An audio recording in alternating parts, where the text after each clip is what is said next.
Ruku təkbirlərində əllərin qaldırılmamasının elmi və tarixi dəlilləri.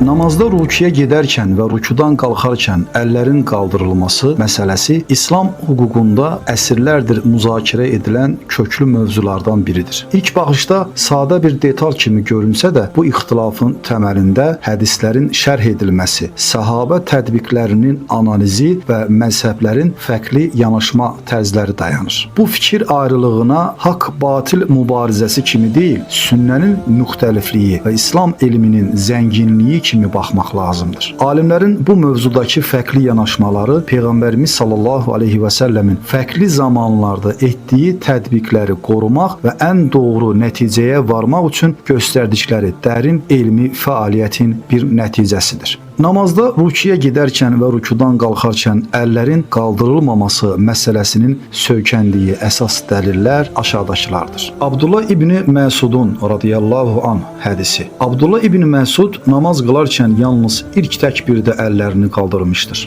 Əl-Qamə rəvayət edir ki, İbni Məsud radiyallahu anh dedi: "Sizə Rasulullah sallallahu aleyhi və səlləmin namazı kimi namaz qılım." O namaz qıldı və əllərini yalnız ilk dəfədə, yəni iftitah təkbirində qaldırdı.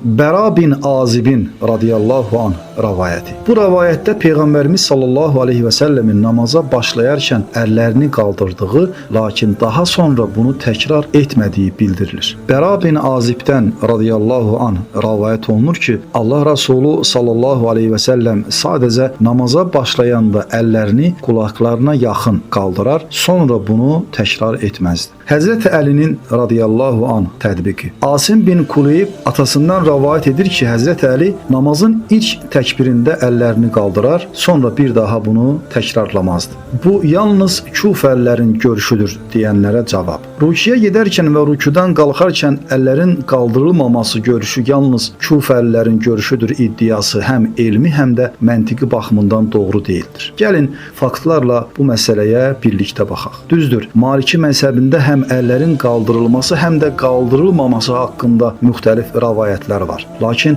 məzhəbin rəsmi və məşhur görüşü Hənəfi məzhəbi ilə eynidir. Yəni əllər yalnız namazın əvvəlində iftitah təkbirində qaldırılır, daha sonra qaldırılmaz. Maliki məzhəbinin dəlilləri və əsaslandığı nöqtələr. 1. İmam Malikin Əl-Müdəvvənədəki rəyi. Maliki məzhəbinin ən mötəbər mənbəyi olan bu kitabda İmam Malikin Rəf'ul Yədeyn haqqında görüşü belə nəql olunur. İmam Malikin ən böyük və ən etibarlı tələbələrindən biri olan İbn Qasım dedi: İmam Malik namaza başlayanda edilən təkbirdən başqa heç bir yerdə əllərini qaldırılmasını qəbul etməzdi. Rukuya gedəndə və rukudan qalxanda bunu etməyi xoş qarşılamazdı. 2. Mədinə əhlinin əməli. İmam Malik üçün bir hədisin ravilər tərəfindən nəql olunmasından daha üstün dəlil Mədinə xalqının, sahabə və tabiinlərin övladlarının kütləvi şəkildə etdiyi əməldir. İmam Malik hesab edirdi ki, əgər Peyğəmbər sallallahu aleyhi və səlləm hər namazda rukuya gedərkən əllərini qaldırsaydı, Mədinə əhli bunu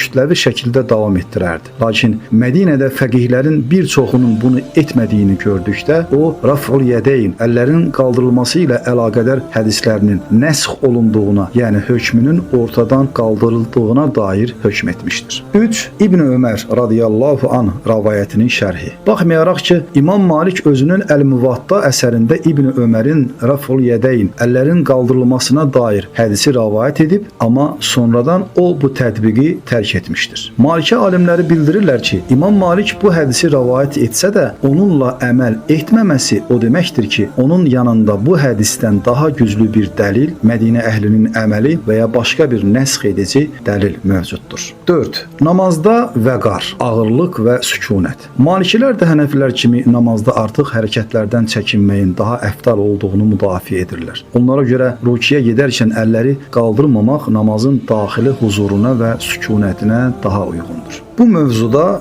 bəzi sələf alimlərinin görüşü. Sələf-i salihin və klassik hədis alimlərinin bir hissəsi Rəf'ul Yədeyni, yəni əlləri qaldırmağı dəstəkləsə də, rukuya gedərkən əlləri qaldırmamağın tərəfdarı olan və ya buna icazə verən məşhur simalar da mövcuddur. Süfyan Əs-Sevri, böyük hədis alimi və müctəhid olan Süfyan Əs-Sevri Rəf'ul Yədeyn etməməyi üstün tutan ən məşhur sələf alimlərindən biridir. İmam Tirmizi öz sünəni Sünənində 257-ci hədisin şərhində belə deyir. Süfyan Əs-Sevri və Kufə əhli də bu rəydədir. Yəni əlləri yalnız bir dəfə qaldırırlar. 2. İbrahim Ən-Nəxai. Tabiunun ən böyük fəqihlərindən biri olan İbrahim Ən-Nəxai də bu görüşdə idi. Hammad İbrahimdən nəql edir ki, o əllərini yalnız namaza başlayanda qaldırar, sonra bir daha qaldırmazdı. 3. Vaqi İbnül Cərrah. İmam Şafi və İmam Əhməd kimi böyük alimlərin müəllimi olan bu böyük hədis hafizi də namazda əlləri rukiyə gedərkən qaldırmırdı. Vaqi İbnül Cərrah Abdullah İbn Məsudun rəvayətinə əsaslanaraq əllərin qaldırılmamasını fetva verirdi. Raf'ul yedeyn məsələsində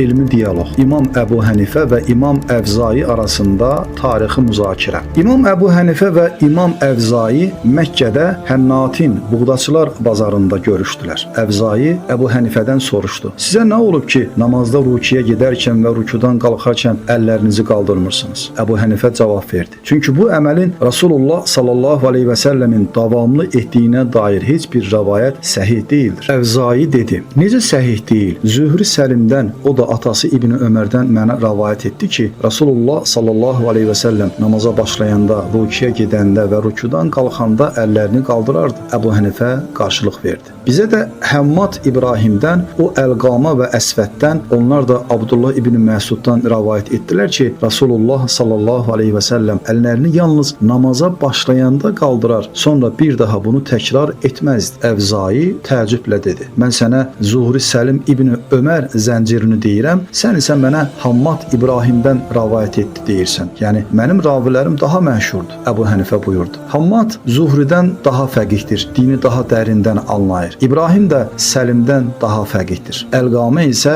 fəqihlikdə İbn Ömərdən geri qalmır. İbn Ömər sahabəlik fəzilətli olsa da, Abdullah İbn Məsud ondan daha fəqihdir." Əbu Hənifənin bu cavabından sonra Əvzai sustu. Gördüyümüz kimi ruku təkbirlərində əllərin qaldırılıb qaldırılmaması məsələsi İslam alimlərinin əsrlər boyu üzərində düşündüyü, araşdırdığı və fərqli nəticələrə vardığı elmi bir ixtilafdır. Bu ixtilaf sünnənin zənginliyinin, ümmətin elm dərinliyinin bir göstəricisidir. Unutmayaq ki, bu din tək bir şəkildən ibarət deyil. Peyğəmbərimiz sallallahu aleyhi və səlləmin fərqli zamanlarda etdiyi müxtəlif tədbiqlər bizə genişlik və asanlıq olaraq miras qalmışdır. Allah qatında dəyər qazanan sadəcə hərəkətlər deyil, o hərəkətlərin içindəki ixlas, xuşu və səmimiyyətdir. Elə isə bu kimi ixtilaflar bizi parçalamamalı, əksinə bir-birimizə anlayış və hörmətlə yanaşmağa səbəb olmalıdır. Çünki bizi birləşdirən forma deyil, eyni qibləyə yönələn qəlblərdir.